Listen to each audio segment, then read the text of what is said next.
Oh, this is a tough one.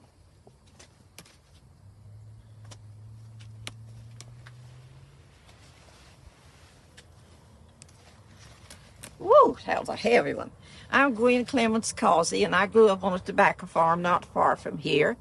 I'm standing now in a field that belongs to Jody Clemens. He's grown it on the Cordy Smith's farm over on Middle River Road, and he's given me permission to come into the field to show you about topping of tobacco. Our grandfather, Henry Lyndon Clemens, raised tobacco in the 1940s on his farm, which is located at Prospect Baptist Church, and the roads ran from the church up to the house.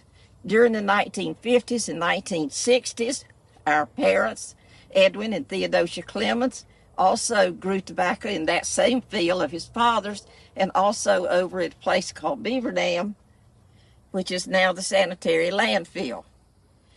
His allotment was about 5 acres, and with the help of family and friends, we were able to put tobacco in.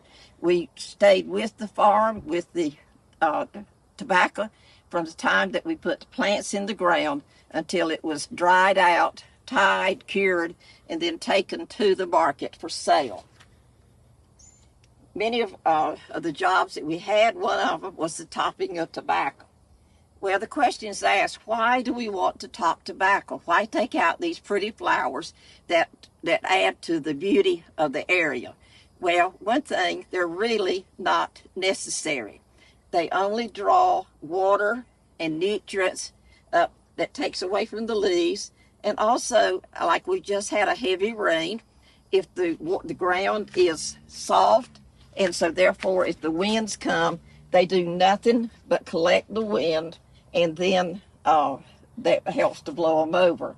So I asked a friend and a neighbor about that, and he too said yes, that's what the problem was, that it was with the wind and with the fact that it was going to take away stuff that was needed to water from the plant.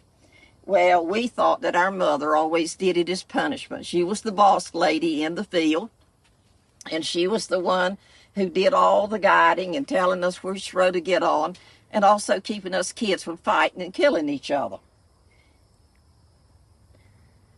You asked me what's the best time of the day?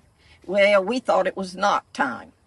But another good time was whenever Mother brought out the dishpan of dinner, and there were those butter beans in a mason jar, along with some type of meat and biscuit and sweet tea.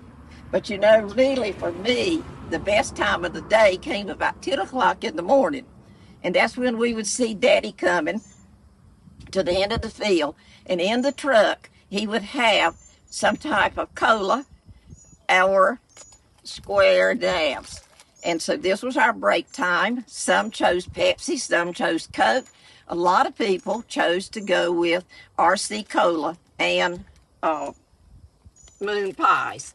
And then after everybody had had their break and we took off and we dried back the sweat, then it was time to put on the hat again and then to head off down and continue topping the tobacco.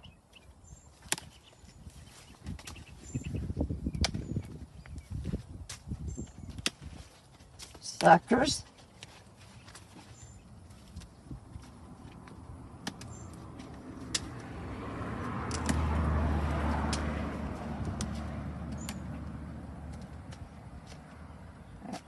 It's a tough one. It needs the knife for that one.